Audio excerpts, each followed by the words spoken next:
Bom dia, o quadro Entrevista do Dia no ar na sua manhã, hoje de quarta-feira, meio de semana, né? Dia 6 de dezembro, o tempo apresenta-se encoberto, temperatura na casa dos 24 graus aqui no centro em São Carlos. Oscilando bastante a temperatura nesse início de manhã, mas ficando aí na casa dos 23 graus, né?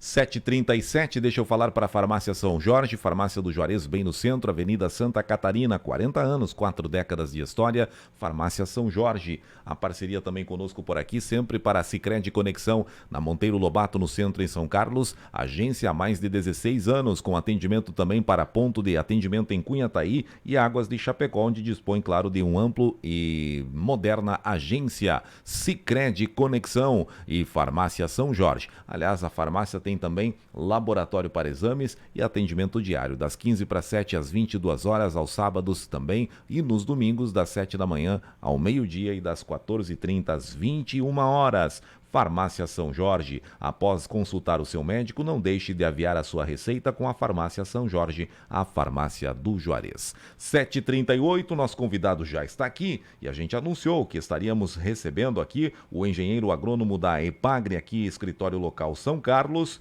o Paulo César Menuncini, está aqui conosco nos estúdios para conversar. A gente abordou aqui e pincelou o solo, mas eu estava olhando aqui que é o dia da extensão rural.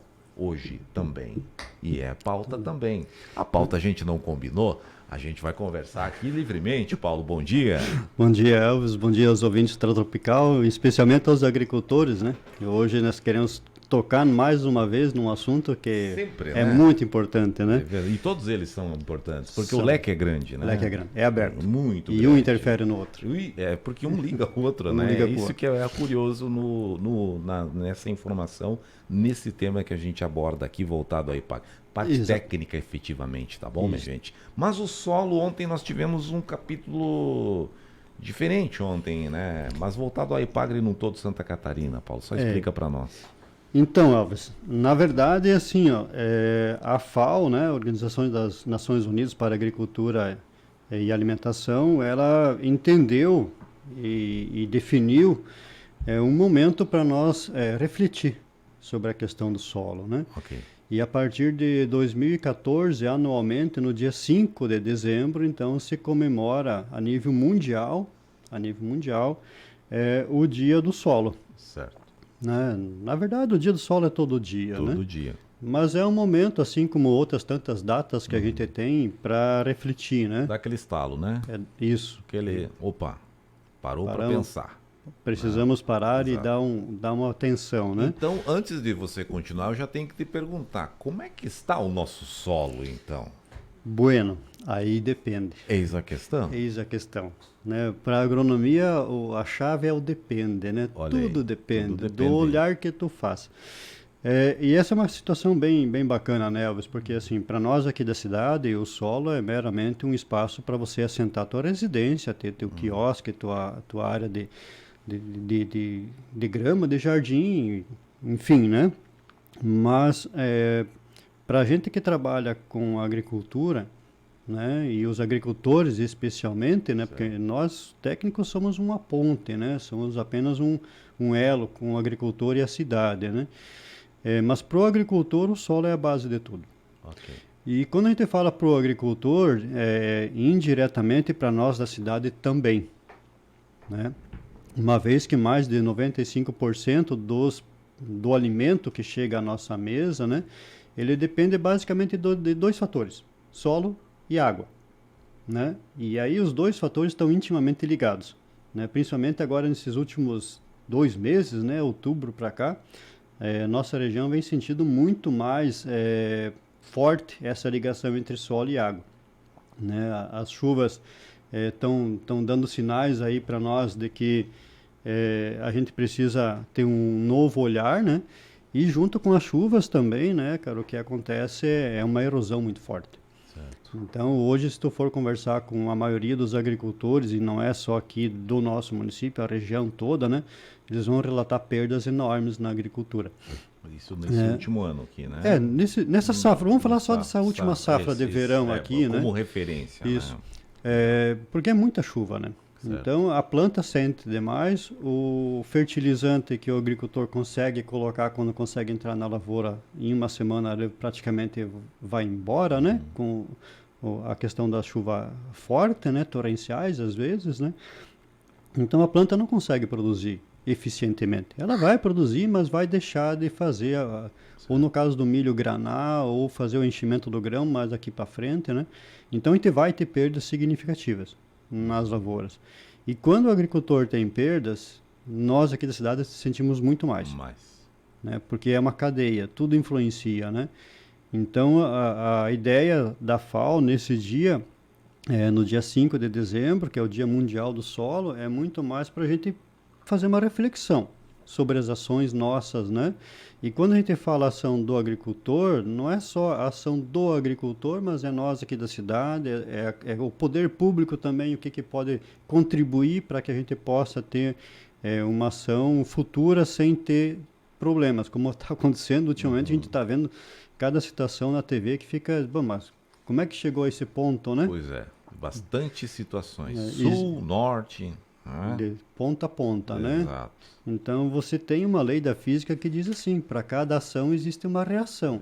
Para tudo que tu fizer pro ambiente, ele vai te retornar, bem ou mal, dependendo do que tu fizer.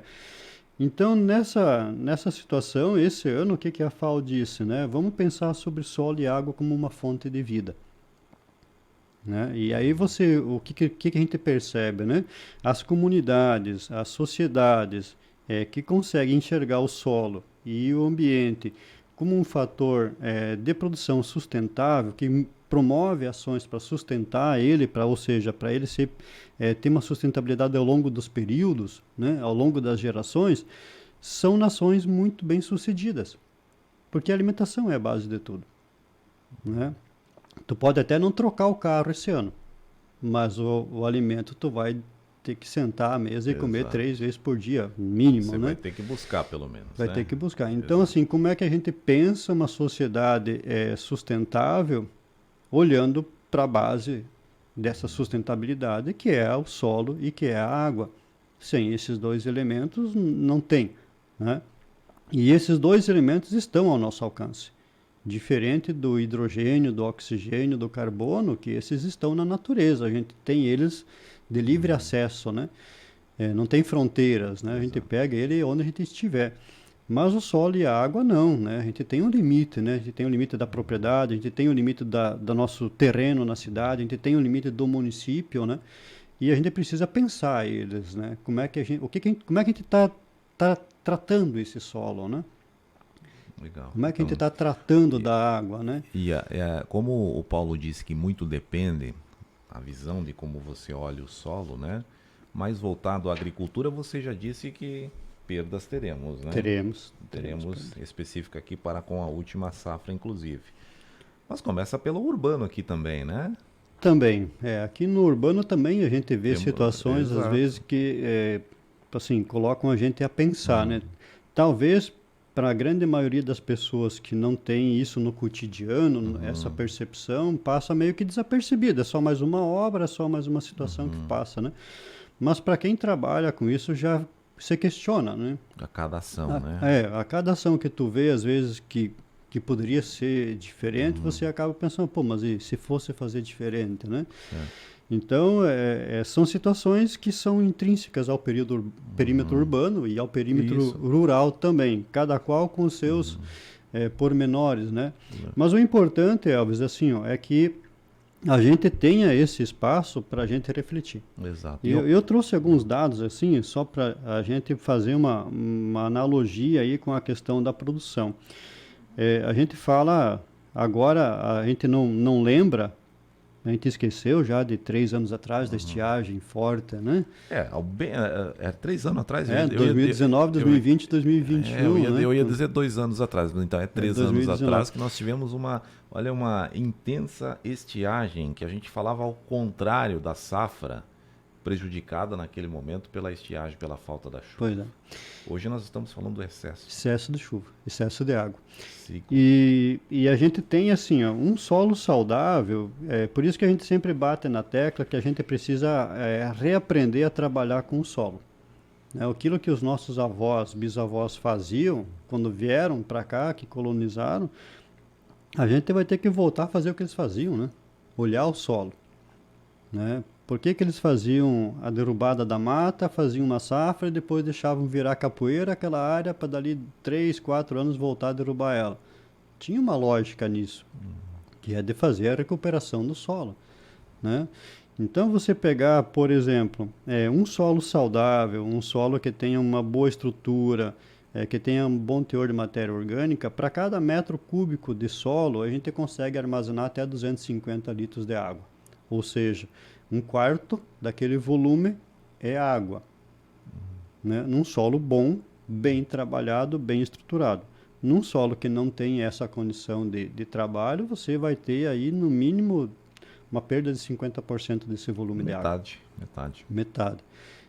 Para cada 1% que o agricultor consegue incrementar o teor de matéria orgânica no solo, num hectare ele consegue guardar 150 mil litros de água. A cada 1%, a mais do que aquela terra já tem capacidade na propriedade de... né? Isso, na propriedade, falando do solo, né? Então você vê assim, como é que está o teor de matéria orgânica hoje dos nossos solos? Então, quando a gente fala em solo sustentável, o primeiro critério que a gente deve observar é o critério da matéria orgânica. Um dos mais importantes, né, junto com a parte física. Que né? é o equilíbrio ali do solo. Ali, O material orgânico é o carbono, Isso. né? E hoje, se for falar a pegada do carbono, então todo mundo fala que muitas vezes o pessoal comenta, o agro é o que destrói. Na verdade, destrói quando é mal conduzido. Em sistemas onde é mal conduzido, sim, de fato ele gera um excedente de carbono. Porque quando nós tínhamos uma área de mata e essa mata foi queimada, você liberou carbono para a atmosfera. Então, aquela área de mata, naquele sistema que estava estável ali, de vida, né, com plantas, micro-organismos, capturando o gás carbônico da atmosfera e jogando esse carbono para o solo na forma de material orgânico, para depois utilizar dele, você tinha um equilíbrio. Né? Na medida que a gente foi fazendo o inverso, né, a gente foi desmatando e foi mexendo a área, o pior de todo o processo é mexer com a terra. A gente sempre fala o seguinte, quanto mais ferro você coloca na terra, pior fica. Ferro que a gente fala é equipamento. É equipamento, a máquina mesmo, né? Equipamento, né? A grade, o arado, o subsolador. Né? E eu até tenho brincado com alguns agricultores e a gente... alguns até me questionaram, pô, Paulo, mas você está incentivando a lavrar a terra agora? Sim. Já recuperei por baixo uns 4, 5 arados que estavam jogados no meio das capoeiras. Lavrar. Porque assim, ó, quando você precisa fazer uma recuperação de solo... por incrível que pareça, o equipamento mais eficiente que nós temos é o arado. O velho arado. O velho e bom arado. Aquele lá que está na propriedade, no cantinho do vô lá, né? Às vezes jogado na capoeira. Exato, tá com o mato já crescendo. Tu nem enxerga mais o arado. Então, quando você precisa fazer uma recuperação de solo, que você precisa jogar uma quantidade de calcário maior do que 5 toneladas por hectare, por exemplo, a gente recomenda o uso do arado. Quando concomitante, você precisa também trabalhar a questão de fósforo. E aí é que está, né? A gente foi passando aí da década de 70, né, com a Revolução Verde e a questão do desmatamento, e a nossa agricultura foi expandindo e tem seus louros também, né? Tem o seu mérito nessa expansão toda, mas a gente acabou esquecendo de trabalhar nesse processo todo a sustentabilidade. A gente foi por um caminho só da produtividade e esqueceu da sustentabilidade. E graças a Deus, Elvis, assim, eu posso dizer que nós estamos, muitas famílias, muitos agricultores estão voltando a olhar para a sua propriedade de maneira sustentável. Aquele ciclo que nós vimos até 2019, quando São Pedro deu um puxão da orelha legal em nós com estiagem, né, de fazer 3 safras no ano só de extração, muitos agricultores já colocaram o pé no freio. Né, já estão fazendo 1 safra, 2 safras, já planejando já estão fazendo um ciclo, pelo menos, de adubação verde. Tá? Então, a gente já vê agricultores pensando, e muitos técnicos, colegas da gente também, tentando convencer o agricultor a fazer um manejo mais sustentável. Repartir para o plantio direto novamente, né? Porque nós esquecemos do plantio direto. O que o pessoal faz hoje, na sua grande maioria, é plantar direto, mas não é o sistema. Né? O terraceamento nós esquecemos. Abandonamos o arado para fazer o terraço e a gente conseguiu trazer de volta alguns equipamentos para fazer os terraços novamente. Né? Não deixar a água correr por sobre a terra, né? Mesmo que tenha palhada em cima. Tu vê muitas lavouras com palha, mas com valetas enormes nas suas lavouras. Então nós precisamos olhar para a terra de maneira que a gente consiga segurar essa terra. É mais difícil para você executar as operações de colheita, de plantio. É mais difícil, mas é o solo, é ele que nos dá o ganha-pão. Né? Então nós temos como fazer ações dentro do nosso solo de maneira que a gente possa assegurar a sua sustentabilidade. Né? Então, é isso que a gente está propondo nesse dia 5, né? Que a FAO propôs no dia 5, ontem, e hoje a gente está fazendo um pouco esse bate-papo aqui. Inclusive, Paulo, ontem teve um podcast sobre isso, né? Teve um podcast. Que era o que a gente até ia ontem, como dizia o gaúcho, a gente ia engembrar, de repente passar algum momento também. O que foi lá? Lógico que o podcast é uma entrevista mais extensa, logicamente a gente não ia conseguir transmitir tudo, mas alguns trechos a gente pegaria. Dá. Né? A gente ainda ficou gravado, inclusive, lá com o podcast, mas ontem foi totalmente voltado a esta pauta. Né? Isso. Então, teve uma entrevista muito bacana com o Leandro do Prado Wildener, que é um pesquisador do CEPAF nosso aqui, que é muito dedicado a essa parte de conservação de solo. Né? E não só ele, mas temos vários pesquisadores que estão focados aí. E eu vou dizer assim, tem muito agricultor pesquisador. Ele vai atrás. Tem muitos agricultores que estão fazendo um trabalho muito bacana, já estão investindo forte no sistema de plantio direto, né, como mais uma ferramenta de apoio à produção. Né? A gente sempre tinha aquela máxima lá, quanto maior a produtividade, maior a rentabilidade. Não é bem assim. Né? Você precisa ter um certo equilíbrio no sistema para você conseguir ter uma rentabilidade satisfatória. Então a gente precisa olhar, de fato, né, para o solo e para a água, né, como um elemento importante. Né? Nossos solos aqui são solos rasos. A região de São Carlos, aqui a costa do Rio Uruguai, geralmente são solos aí com perfil muito raso. Né? Às vezes tu vai achar a laje, a rocha-mãe aí com 50 centímetros, 70 centímetros, 1 metro de profundidade.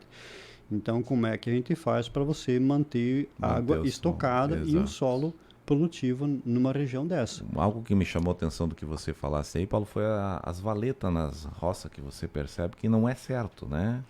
Ela está jogando água fora, né? No caso, é isso? Se fosse só a água, seria o menor dos problemas, né? Quando você vê valeta e quando você vê solo dentro de uma estrada, você tem ali o dinheiro que o agricultor aplicou em fertilizante. Exato, que já está indo ali pelo ralo, literalmente. Está indo pelo ralo, literalmente. Porque assim, quando tem esse arrasto de solo de uma lavoura, tá? Tu pode ter certeza que o melhor solo foi embora.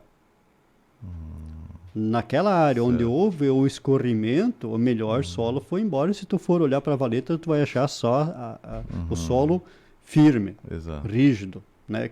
Que ali, se tu colocar uma semente em cima ali, ela não vai germinar, porque ela não tem condição de penetrar com a raiz naquela terra, né? Porque ela foi mexida e a parte que era arável, que foi mexida ali com o equipamento, ela foi embora, né? Então a gente precisa olhar, e a gente tem hoje vários agricultores com sistemas muito bacanas de cuidado com o solo. A gente chama de agricultura regenerativa. Certo. Ou seja, qual que é o princípio da agricultura regenerativa? A gente saiu de uma agricultura de um solo que tinha uma mata estabilizada, que tinha uma condição química, física e biológica estável, e fomos para uma monocultura. Agora, o que os agricultores estão tentando fazer é voltar às características físicas e químicas e biológicas dessa área de uma monocultura para chegar a ser semelhante, nunca vai ser igual a de uma mata, estabilizada, estável. Mas a tendência é chegar a ser um pouquinho mais próximo das características de uma mata. Ou seja, tanto pH, nutrientes. E aí, quando você vê resultados de agricultores que conseguiram avançar isso já há muito tempo, você percebe que características químicas, que é o que a gente olha normalmente numa análise de solo para fazer a determinação dos elementos químicos, você vê que solos que têm alta produtividade hoje em solos regenerativos, as características químicas, eles são, não é o mais importante. E quando você pega uma monocultura, o principal elemento que é analisado é a parte química. E aí a gente joga quantidades absurdas, às vezes, de nutrientes lá para dentro do solo, mas esquece de olhar a parte física e a parte biológica. Tem 3 fatores ali, né? É o tripé da fertilidade que a gente chama, né? Tripé da fertilidade. Isso você falou da outra vez. Falei já da também, outra vez né? também, Falou né? da outra vez. Isso Tripé da fertilidade, tá aí. Agora, o que me chamou a atenção, Paulo, os 5 arados, uns 5 mais ou menos arados que você já recuperou aí, né? O pessoal está se conscientizando, então. Não foi só o dia de ontem, então já vem isso. Sim. Já está nesse processo de, como é que vamos dizer assim, não na intensidade da produção, mas a qualidade dela. É isso, né? Porque assim, Elvis, o que acontece? O nosso solo aqui, ele é um solo fértil naturalmente. O nosso solo aqui da encosta do Rio Chapecó e da encosta do Rio Uruguai, aqui da bacia, eles são naturalmente, são solos muito bons, férteis. Nós aqui estragamos eles, né? Então, assim, todo aquele uso desenfreado na década de 80, 70, 80, 90 aí de equipamentos, ele deu uma segurada. De fato, se tu for ver, hoje não é mexido tanto assim o solo, né? Mas mesmo assim, a gente precisa recuperar esse solo, né? E a gente sempre diz o seguinte: melhor equipamento para você recuperar solo, para você fazer perfil de solo, que a gente chama, né? Que é você permitir que a água escoe em perfil no solo, né, em profundidade, e que o ar vá junto com ela, se chama raiz de planta. Raiz de planta. As plantas são o nosso principal aliado, né? O equipamento, um subsolador, pé de pato, o pessoal conhece, né? Ou um arado, ele deve ser usado de forma estratégica, né? E a gente recomenda usar ele quando as características físicas do solo precisam, ou químicas precisam ser corrigidas. Então você faz uma intervenção, mas é uma intervenção com muito foco, né? Eu vou fazer essa intervenção, eu vou passar o arado aqui nessa área, mas por que eu estou passando? Porque eu preciso fazer uma correção, preciso jogar o calcário para baixo, preciso jogar o fósforo em profundidade, porque são 2 elementos que não são móveis no solo. Aonde você coloca, ele fica.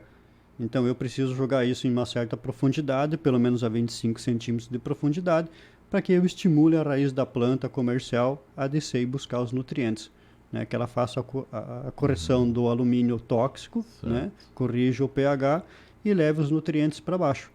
Então eu preciso fazer isso, mas aí eu tenho que fazer isso de forma pensada, consciente e estratégica. E sempre daí, né? Não, aí é que está o segredo do negócio. A gente faz a intervenção com o equipamento para você alcançar determinado objetivo, que é corrigir o solo. Certo. E depois quem vai fazer o restante do trabalho para nós são as plantas. As próprias plantas. Porque começa com a raiz da planta. Começa com a raiz da planta. Então, se você tem um solo que está degradado quimicamente e fisicamente, não tem como. Você até pode fazer, mas tu vai demorar muito mais tempo. Então, às vezes é necessário. Nós já tivemos casos aqui de usar 12, 15 toneladas de calcário por hectare. Mas aí é feito dentro de uma sistemática que permite você, então, assim, não, de agora para frente é isso aqui, né? Eu sei que por um bom tempo eu não vou precisar mexer mais no solo, eu só vou manejar o solo com o uso de plantas. Então, esses nuances, digamos assim, essas estratégicas, né? São pensados Para cada caso. Exato, Tem cada casos que não caso. tem solos que não tem como você fazer uma intervenção com arado que é virado em pedra, né? Daí Aí fica tu tem que difícil. usar de uma outra artimanha, de uma outra metodologia. Mas o pessoal tem feito, né? Tem O pessoal feito. tem feito em São Carlos Tem feito. isso, para recuperar o solo. Para recuperar. A gente tem intensificado bastante isso desde... O pessoal tem procurado também espontaneamente. Não é só a parte de exposição técnica apenas, né? Não. O pessoal tem procurado, os agricultores também. E uma coisa que a gente tem adotado aqui, desde que eu vim para cá, é assim... Fazer uma interpretação de análise de solo ali na IPAGRE comigo, o agricultor tem que vir com tempo. Certo. Né? Eu não faço interpretação de análise de solo por telefone. Tá? Tipo assim, pelo menos 30 a 40 minutos de bate-papo. Porque nesse bate-papo tu tira muita coisa importante e que é necessário. É a mesma coisa um médico assim, vai lá e faz o exame de sangue e me manda aqui que eu faço. Não vai, né? É a mesma coisa nós técnicos, né? Como é que tu vai fazer uma recomendação de uma análise de solo, de um laudo, se você não está com o agricultor, que é ele que trabalha em cima daquele solo? Às vezes a gente até conhece a área, mas nem todas a gente conhece. Legal. Então isso é importante, né? Porque a gente precisa olhar para o solo e para a água de uma maneira estratégica, né? E até quando nós estávamos comentando antes das chuvas, para tu ter uma ideia, só esse ano aqui nós tivemos 8 meses com chuva acima da média aqui no município de São Carlos. Tu tens os números ali, Paulo? Tenho, fora dezembro, né? Fora dezembro, esse ano aqui na medição aqui da IPAGRE chegamos a 2.415 milímetros de chuva. Ok. Este ano. 2.515. 2.415. A média de 2006 até o ano passado, para ano, é 1.774. Nossa! Média. 800 milímetros a mais aí, praticamente. Fora dezembro, né? Fora esses 4, 6 dias agora, e que ainda vai ser somado no final. No final do ano. E já está com essa instabilidade, ontem choveu mais um pouco e tudo mais, hoje a previsão é também. Rapaz do céu. É muita chuva. 2.415 até no o ano. momento. 11 meses. 11 meses. Só em outubro, para nós aqui, que a média é o mês mais alto, é a média de outubro, né? Que na média histórica é 222 milímetros, deu 517. Mais que o dobro. Nossa Senhora. E em novembro, que é 143 milímetros de média, deu 446. 3 vezes mais. Porque foi outubro e novembro, né? Outubro foi e novembro, né? Grande. Nossa Senhora. Muito bem. Paulo, nosso tempo já foi aqui, tá? É que nós estendemos aqui e deixamos só o Paulo falar, né? É por causa do arado, né? O arado e passou o arado. Que no final aqui a gente fez o processo da raiz de planta aqui, né? Mas não, faltou tempo agora, né? Paulo, nós temos que falar mais seguido, Paulo. Pois inclusive, ontem a deixa foi do Paulo, inclusive do dia 5, em função do Dia Mundial do Solo. Hoje, o Dia da Extensão Rural, até quando publiquei hoje o dia de hoje, lembrei de você em função da extensão rural, que também é algo bastante importante, né? Mas que a gente vai ter que apartar para um outro momento. Mas o Paulo vai vir mais seguido aqui também. Vamos. Até porque o pessoal está procurando para recuperar o solo, então já tem. E os arados estão aparecendo, né? Estamos recuperando os arados também junto com esse processo. Obrigado, Paulo. Obrigado mais uma vez, Alves, por ter cedido o espaço. Foi meio que de última hora, né? Foi, mas era para ser ontem, mas daí não tem problema. O assunto não ficou velho, só a data que passou, mas ficou atualizado aqui. A gente vai repercutir trechos, inclusive com essas dicas aqui que o Paulo mencionou, aqui para nossa região, a gente vai trazer no Jornal do Meio-Dia hoje também. Só que a entrevista vai estar no nosso site lá, disponível na íntegra e também no canal do YouTube, para quem tem aí o seu cadastro e seguindo a página da Tropical FM tem acesso lá, tá bom? A todos os conteúdos, inclusive. Para a Farmácia São Jorge, para a Sicredi Conexão, eu volto daqui a pouquinho depois do break, na segunda hora do Bom Dia. Eu sigo por aqui até as 8 ou até as 9 da manhã. Segura aí que eu já volto com a hora 2.